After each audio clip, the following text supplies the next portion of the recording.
One of them joins us via telephone, Mr. Chima Nnaji, who's a legal practitioner. Thank you for joining us, Mr. Nnaji. Thank you very much. It's very tough down here. It's raining and we are stuck in this traffic. Not too far from your station, but not too close either. Good morning, Nigerians, nevertheless. I can imagine how that feels. But is there any movement at all? Well, the car sometimes will walk, if you understand what I mean. Okay, the cars will walk. Imagine cars walking. Okay. So those going to Bana will get there tonight. Yeah, or tomorrow morning. Mr. Nnaji, you heard some of the things we put out there. What would you say is the state of the Nigerian polity as of today? I think that is, they used to say $1 million question, but I think this is $1 billion question. Because you just need to get the answer by walking across the street and looking at the face of the next person you meet. Even those people you thought were doing well before, they are all have been reduced to, well, the place where the poor people were before. So the poor people before are now in abject poverty. And you see, what kills is not poverty, it is the lack of hope that you might be able to escape from it. So hopelessness is what kills. And that's what is killing many Nigerians today. And somehow it is explained away either in coronavirus, which is real in its own sense, but it is also being hyped that even if you suffer heart disease as a result of your own predicament, then it's corona. Well, that's good. Something must kill a man. So when you look at the Nigerian situation, it is hopeless, very hopeless. And prayer is very good. But when you have been praying, as the Bible said, faith without works is like flesh without soul.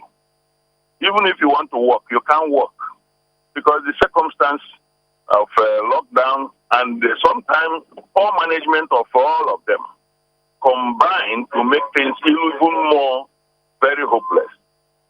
Because I know, yes, this is a pandemic that has affected the entire world, but you can see that there are disparate impacts across the world, depending on the sensitivity of those people in the governance process. So in the situation of Nigeria, where do you start? It's just hopeless. Mr. Nnaji, just hold your thoughts. We'll take a moment and come back to continue this conversation. Viewers, please stay with us.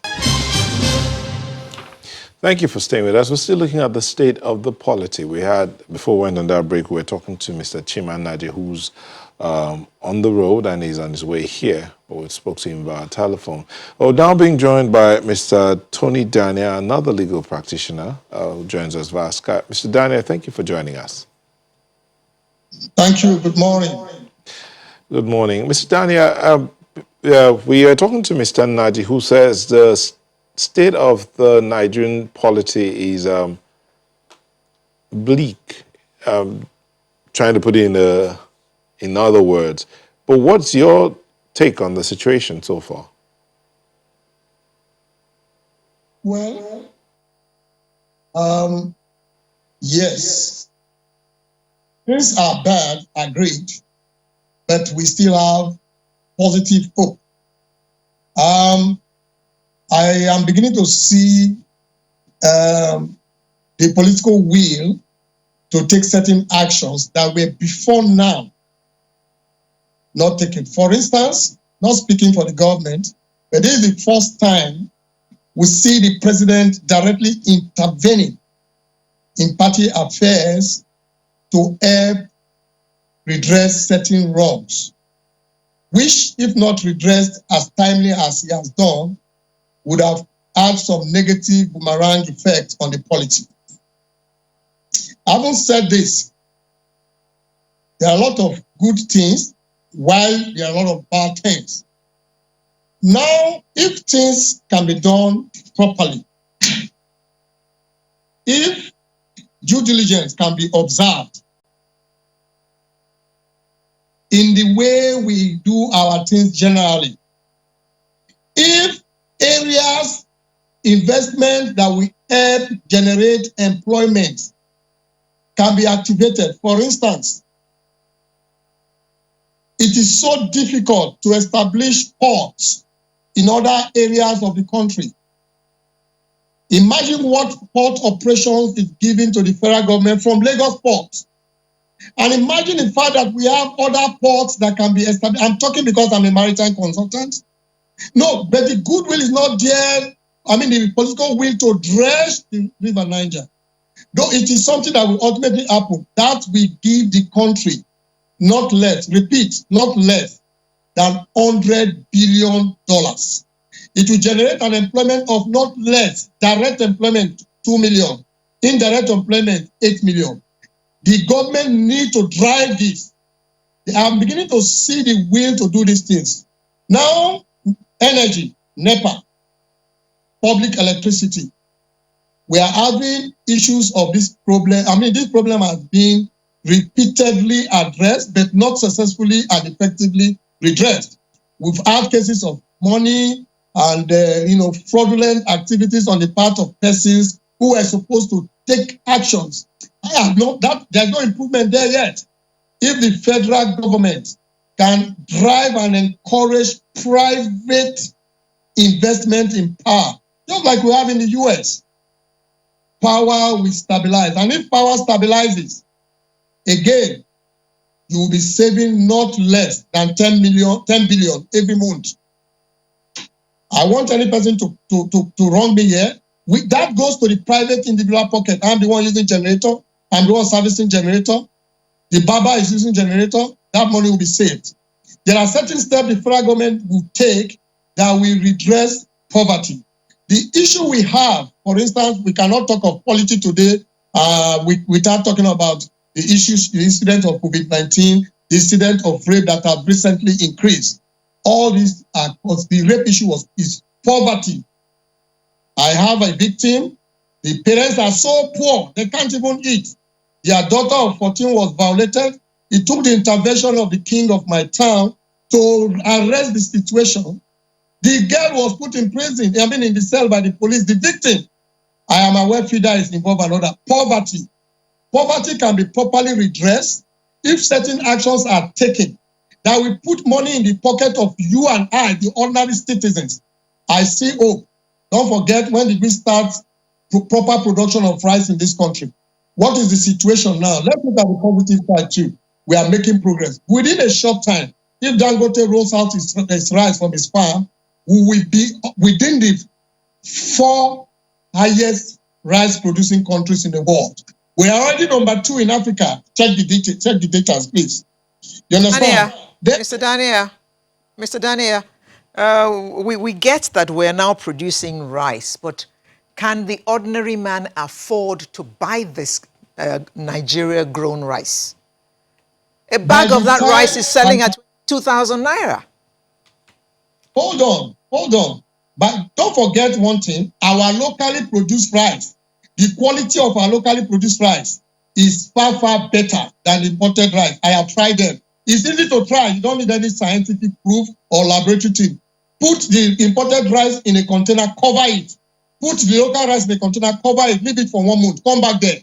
You'll be surprised how you got the weevils and the insect you find in the imported rice, and the whitish color substance you find in the imported rice. I will say this, by the time a lot of persons start doing rice farming, the prices of rice will naturally fall. It is because only the big guys are doing the farming right now. If we get to that stage, for example, I am aware that the machine to refine rice, if you are bringing the one from China, it arrives here plus all payments of duties and the rest with 3 million. It has dropped to 2.5. It will come down. Then the above people will start producing that machine soon. When that is done, rice will come down.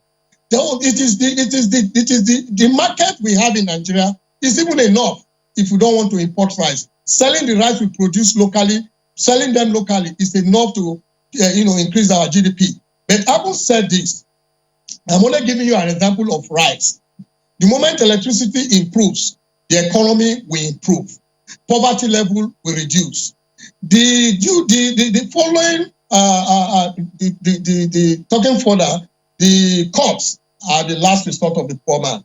We must make the court to be effective. We must make the judiciary not only to back, but to bite. Until the independence, don't forget that there was a move by the presidency to enhance the independence of the judiciary. That's why I said there have been recent actions that were not there before. Confronting the service chief recently was a positive thing to me. Then, of course, we cannot talk of politics today without talking of the incident at the National Assembly between Festus Keyamo and the House. I'm not a minister. I don't owe them any apology. They are a bunch of disappointments. And I must commend Keyamo for the stance he took. So now we are beginning to see things that we have not witnessed before. It's unfortunate that the COVID-19 came in and interrupted the progress we would have seen in some of these things. I want to encourage the president to act more. People are suffering. He might not be aware. Port development, that port development is very important. That is thinking outside oil. Very soon, automobiles are being powered by battery and electric sources. So oil will soon go away. It will no longer be a source of wealth. But for now, it is still there. But we don't need to wait until we get to that time. We should now develop other areas, other sources of revenue. And one of them is port. Nigeria is supposed to be a maritime state. But we are not. Our waters are shallow. So it takes people, the vessel have to go to Lomé. We have to go to Lomé water, small country Lomé,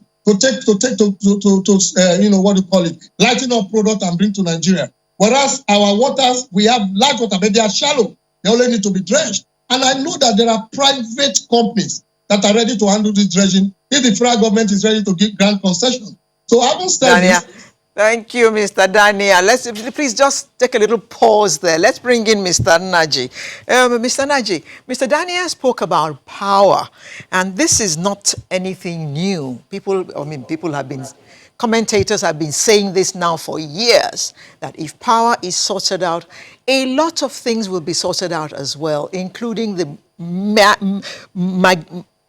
huge problem that we have regarding unemployment, which has worsened with COVID-19.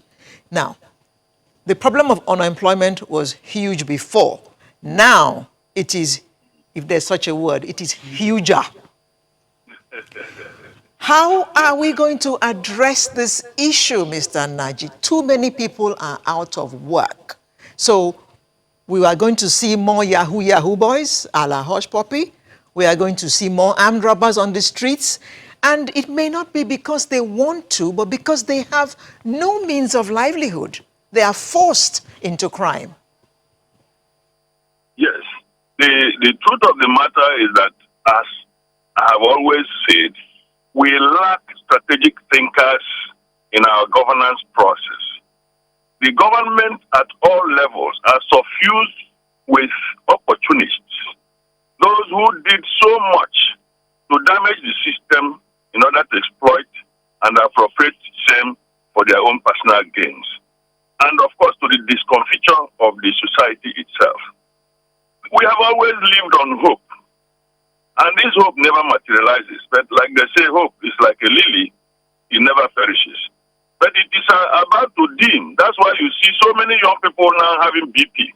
So many elderly ones are dying because they invested money to train their children, hoping that there will be some social returns on their effort. And these things are not coming. So the issue of when there is power, everybody knows what can be done and things will happen. But can that be done? We know that if you are hungry, what you need is to eat good food. But where is the food? So these are the issues. When you have strategic thinkers in the governance process, they will go for multipliers. Take the instance of some of the railroads, the rail lines, they have invested this very hard money that they went to borrow that we don't know how to pay back. They invested it in building railways to nowhere. There's no multiplier. So it is a cost center. If you build railroads to areas that are already congested with people who are hungry, capable, able, and desirous to move and pay the cost, you will claim that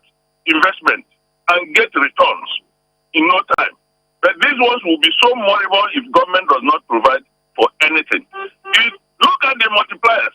Yes, we're talking about electricity. Everybody knows that electricity is the basic raw material for development. But what are we seeing in this country? We toy with them. People come and give you what you want to hear, and then they shortchange the people. Every now and then, we are talking about if we get the correct pricing, they will be right. It's the same story on petrol. If we price well, there will be fuel everywhere. My dear, it is very, very worrisome talking about this country. Because you're not talking, sometimes you look like somebody who is using a telephone with an earphone, talking on the road and laughing. You think he's a madman. That's the way Nigeria is going now. Those of us who come to television, we talk, let them just talk. They are talking, their hands are in the public till. And they are laughing with you, laughing at you with their left hand taking coffee. So the issue is that in this country, there's no hope. Only people themselves are trying to manage to create that hope for themselves until they get out. There is no leverage from anywhere. As we are still coming out from this decreasing the effect of the lockdown, what do we have? They manipulated the fuel prices, thinking we are stupid people. That they are market forces. If market forces were going to be allowed, why didn't you have it to be let it be in consonance with the drop in the oil in the international market? If we must even go that route, as if to say we cannot on our own build refineries or refurbish what we have. Perhaps they are waiting very soon when Dangote comes up. They will simply give them the Port Harcourt and all those. They run it down completely. So the point is that if there is no trust by the people on government and what government is doing, it will be mere platitudes, and it has been mere platitudes. People promise what they cannot do. They don't even have the capacity to articulate how to go about it.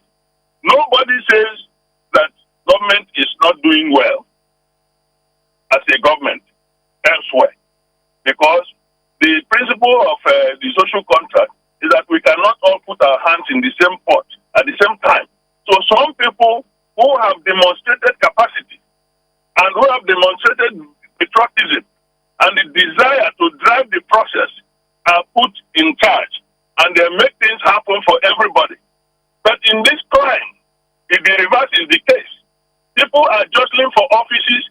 In Nigeria has just become a bazaar of sorts, where you have the people who are supposed to drive the process. They don't have the faith that there will be Nigeria tomorrow. So they want to grab what they can and convert it to dollar. You see the exchange rate. It is never coming down. And they say if we are productive, we are productive. How can we also be productive? The farmers are not going to the farm. And we are told that if you farm, who doesn't know the theory about governance? Everybody knows the theory, but implement it. The headsmen are not allowing people to go to the farm. The bandits are not allowing people to travel on the road now that the lockdown has been lifted. So every angle, life is attacked, and there is no respite, neither for the poor nor the rich. Coronavirus is getting this attention because nobody is going anywhere. If it were the time anybody can just fly out, you will not hear about coronavirus. They will just leave us to our own fate. But we are all here. We are soaked in this thing together. So the earlier people begin to realize that we are all here together, they begin to make this policy better. All right, Mr. Naji, thank you for that submission. We've been joined again by Mr. Olade Ndiario, who is a public affairs commentator. Thank you for joining us. Good morning. It's been a while. Indeed, it's been a while, and it's good to have you here. Were you also stuck in the traffic too? No, I wasn't. Okay. I came with my helicopter. Okay, let me say this. I want to be like you when I grow up. You'll be saying that. Mr. Rio, you've heard Mr. Daniel talk about the fact that there is hope. Things are working. Yeah, things can get better, but they are working. But Mr. Naji is stuck on the fact that it's a hopeless situation. Yes. But what's your position?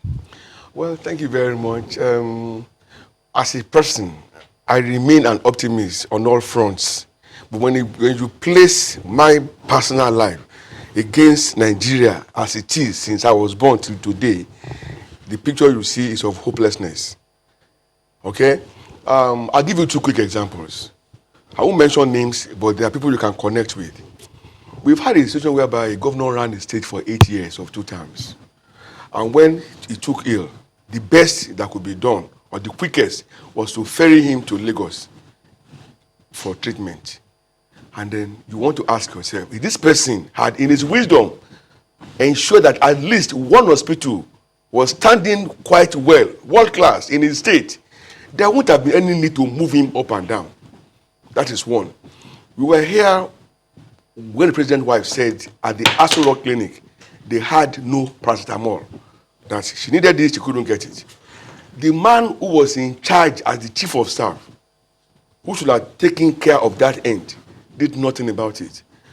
It's not a secret. Look for any annual budget. You will see money being allocated to the Aso Rock Clinic. When COVID-19 hit the same person, he was flown to Lagos. If Aso Rock Clinic had been put right, there wouldn't have been any need for that to happen. I share the fears of Chief Unaji. I also share the view of Mr. Daniel. But you see, it becomes painful when gradually we are progressing into destruction, into perdition, and into endless speech. Nobody that is a private person with no contact in government or anything will tell me that today your life is better than it was 5 years ago. We've been going from good to bad and from bad to worse. And if care is not taken, we might find ourselves at the island of the worst. Let's look at how we're going to find our way out of this place that we've, as you said, going from good to bad, from bad to worse. How come? But there's still hope to come out. But we'll do that when we come back from this break. Please stay with us.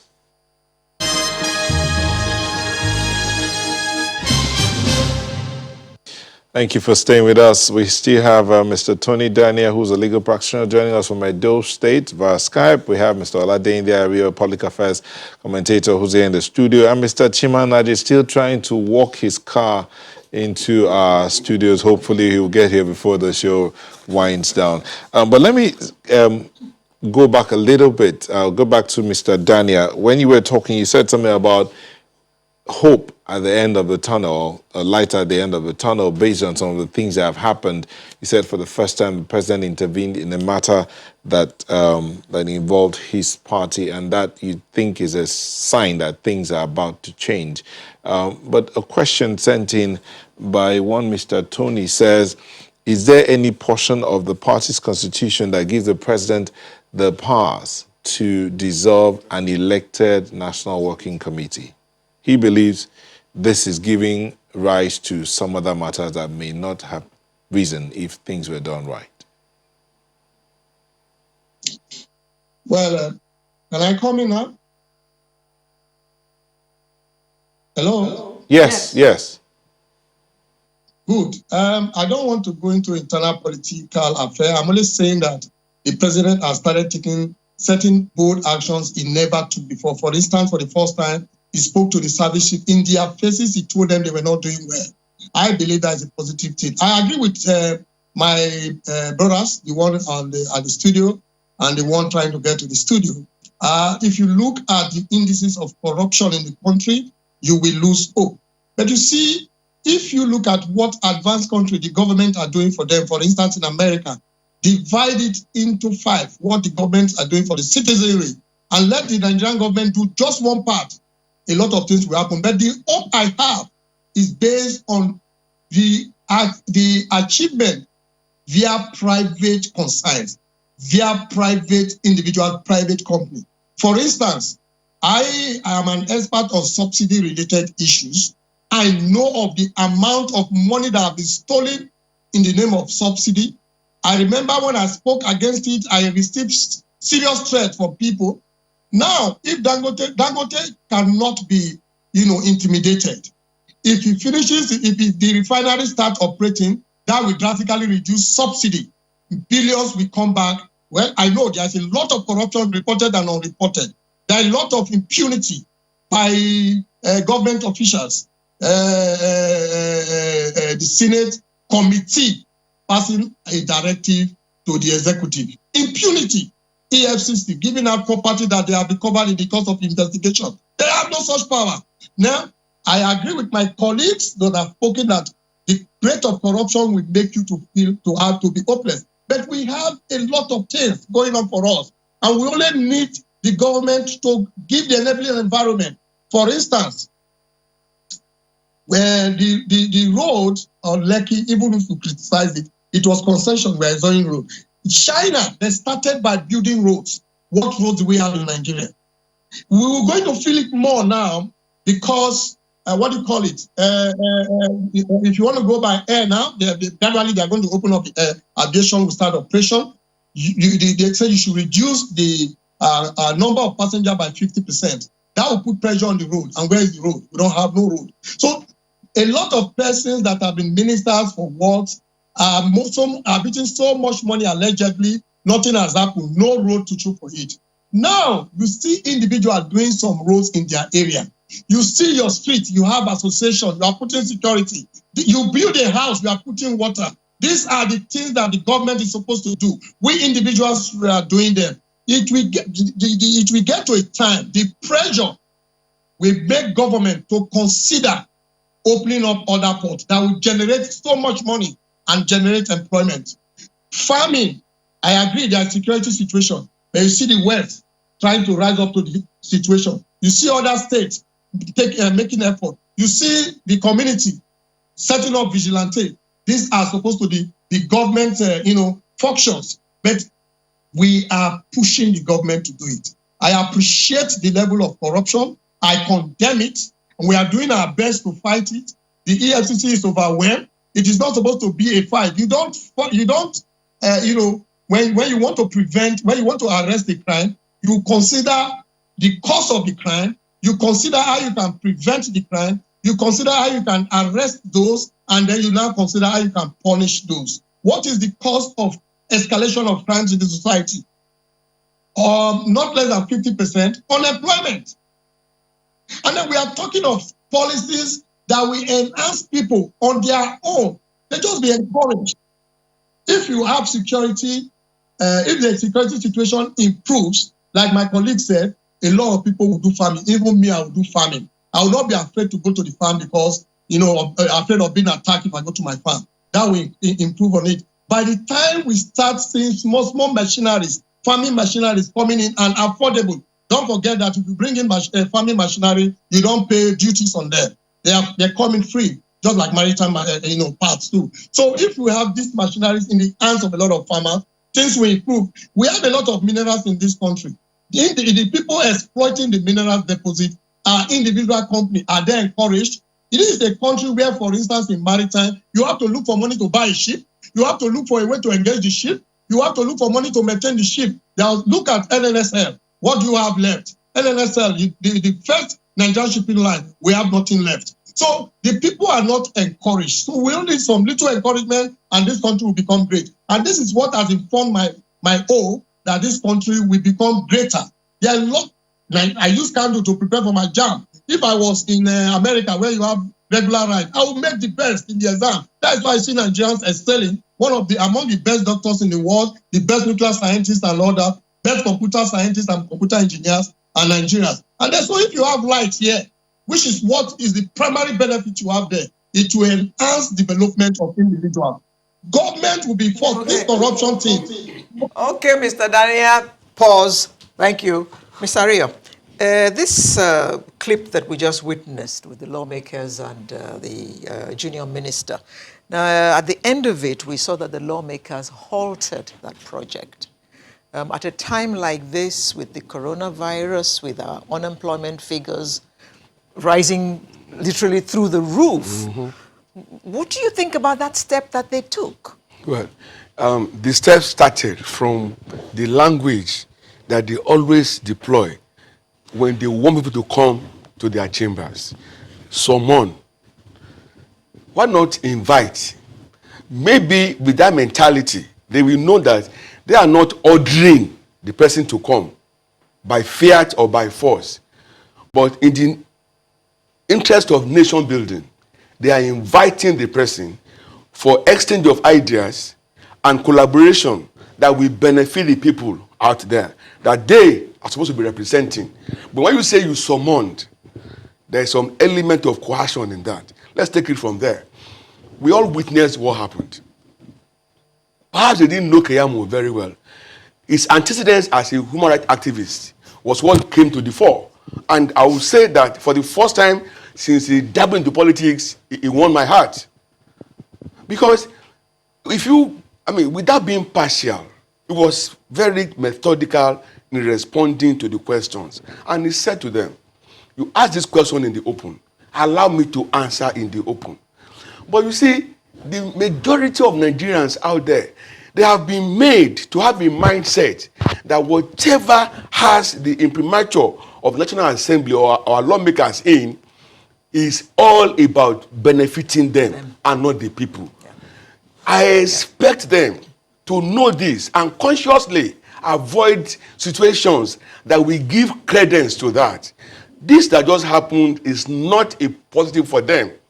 Now you have, in the spirit of wanting to establish your authority over the man that came, put the future of 774,000 Nigerians, now I'll say, and their means of livelihood in abeyance. People are out there hopeless. Hitherto workers don't know when they will resume to start working again. Some are assuming that they are still employed, whereas their employers have written letters terminating their employment. Most families are now living, when they say hands to mouth, no, they're now living from the ground to mouth because the hands have failed them. So I would have expected them to give consideration to all of this in the interest of Nigerians who will benefit from this. And whatever they found unacceptable in the submission of the minister should have been treated otherwise. Instead of now applying the hammer, what they have done is to kill the fly with a hammer. Unfortunately, the people are not going to be better for it. You and I know it. Half of those who are in crime today will not be in crime if the environment genuinely gives them the platform to operate. But what happens when the environment is so toxic, is so charged? I'm glad that the last speaker, Mr. Speaker, spoke on power. Since year 1999, so many trillions have gone into solving power problem. But as I'm seated here today, my estate, we've not had power in the last 48 hours. Virtually everybody now owns generator. And those who can afford this now go for inverter, solar power, and all of that. I've lived outside Nigeria before, and I've traveled far and wide. They are able to solve this problem. Why is it intractable? Why is it unsolvable here? Why is it looking like rocket science? And then we keep throwing money into it, and it's not getting better. Unfortunately, people are now being asked to pay more for darkness than for light. If not for the intervention of the National Assembly and the federal government, by now, you and I would have been having to pay more. Okay, so for darkness, not for light. In this case now, the National Assembly is done right by the people. Is that what you're saying? They have not done well. By stopping the hike in the... In stopping the hike in power cost, tariffs. they have done well. They've done well. But in stopping the 774,000 employment, they've not done well. So they need to balance that. They have to balance. But let's bring in Mr. Naji. Mr. Naji, how do we get out of this dark picture that you painted earlier? Now, Mr. Ario here has talked about some level of hope if things are balanced out. Mr. Daniel is very optimistic. So what's your take? Well, anybody who knows me knows that in the public domain, I have been very consistent. I will not be the worst hit by any type of economy we want to run. I will not be the worst hit. But a big man in the midst of poor people is a poor man, ultimately. Now, when we talk about what the way forward, would any of the journalists one day, for Christ's sake, if there is an opportunity to meet the president, just simple question, Mr. President, Where do you see Nigeria in the next 3 years before you leave office? He has no idea. There is no vision. Forget about vision 2020, 30, all those things are essay. Justifications run governance in Nigeria, not the best of competence. When you have incompetence that is meshed with religious bigotry and ethnic jingoism, there is no way the country can come out from such entrapment. What you use to run government is competence, patriotism, and goodwill, and people will buy into it and finish the remaining. I've always said that when you talk about hope remaining in this country, it is the hope you create for yourself. Alero, I don't know whether you woke up remembering who was at Aso Rock before you were able to come to work this morning. You have taken your destiny into your own hands and asked God to please bless it. The truth of the matter is that Nigerians no longer care about government. And there is total disconnect between the people governing and those that are being governed. That's why most of the government programs, even they look good on the face of it, people are not buying into it. Some people are always looking for how to sabotage it. But because government has access to media, they hide only the failings of the citizens, but they hide their own failures. The way forward, if I want to summarize, is that by the time all of us are completely stewed in our egregious stupidity, then we will now begin to place more value on competence that is devoid of so much hype about where you come from and which religion you profess and what ethnic group you belong to and all that and all that. When you see the man on the road begging, he doesn't care whether you are an Hausa, Igbo or Yoruba. He wants money in his hand to buy what he needs at that moment. Even if it is his uncle that is the president or vice president or whatever.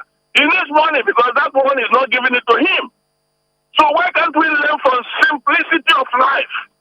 Now I'm talking very briefly on the issue of that job, 774 jobs. On the rebuttable presumption that there was in fact a genuine intention to create that job, except that there was so much rumor about these people are going to do the vaccine if the issue of Bill Gates and so on succeeded. That's the rumor outside there. So the question is, if indeed there is a genuine intention to create that job, 1,000 everywhere, there is nothing wrong with the legislators insofar as there was no plan to share the money. There was nothing wrong asking for a certain percentage because they represent certain constituencies. And those people that will get it are Nigerians. The minister also cannot say that he has not got a constituency to address. And so what they needed would have been to simply save us your necessary embarrassment to go into that private room and negotiate in the other room, if you understand what I mean. All right, Mr. Naji, thank you very much. Mr. Chiman Naji, he still hasn't been able to make it to our studio where he joined us via telephone. Mr. Dania, as we begin to wind down, what's the way forward? Thank you so much. First, on the issue of the National Assembly, I want to quickly say the repudiation or purported directive to repudiate or suspend that program, they have no such power, so it's of no effect. It cannot be obeyed. They cannot do that. If they think they have, they should go to court to establish it. They don't. And I'm happy Keyamo issued a press conference immediately and asked every actor in implementing that program to continue. And I agree with him. They don't have such power. Sometimes they make progress in error. Having said that, I want to refer you to when we started GSM in Nigeria. Mr. Dania, real quick, are you saying that the members of the National Assembly did not have a right to ask the questions they are asking? They're asking, how would you measure the success of this project? Is that a wrong question to ask? I didn't. Excuse me, please. I said they can ask their questions, they can make inquiry, but they cannot give directive.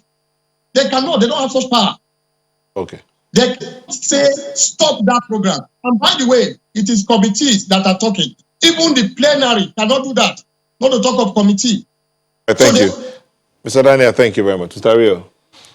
In closing. Well, in closing, as much as we want to insist on respecting the division of powers and responsibility as in democracy, there is always a need for cooperation. We are not enemies, and Nigeria is at the center of all of these things. Therefore, we should disallow individual and personal interests. The idea of saying that they could corner a bit of that for their constituency, for me, it doesn't sit well.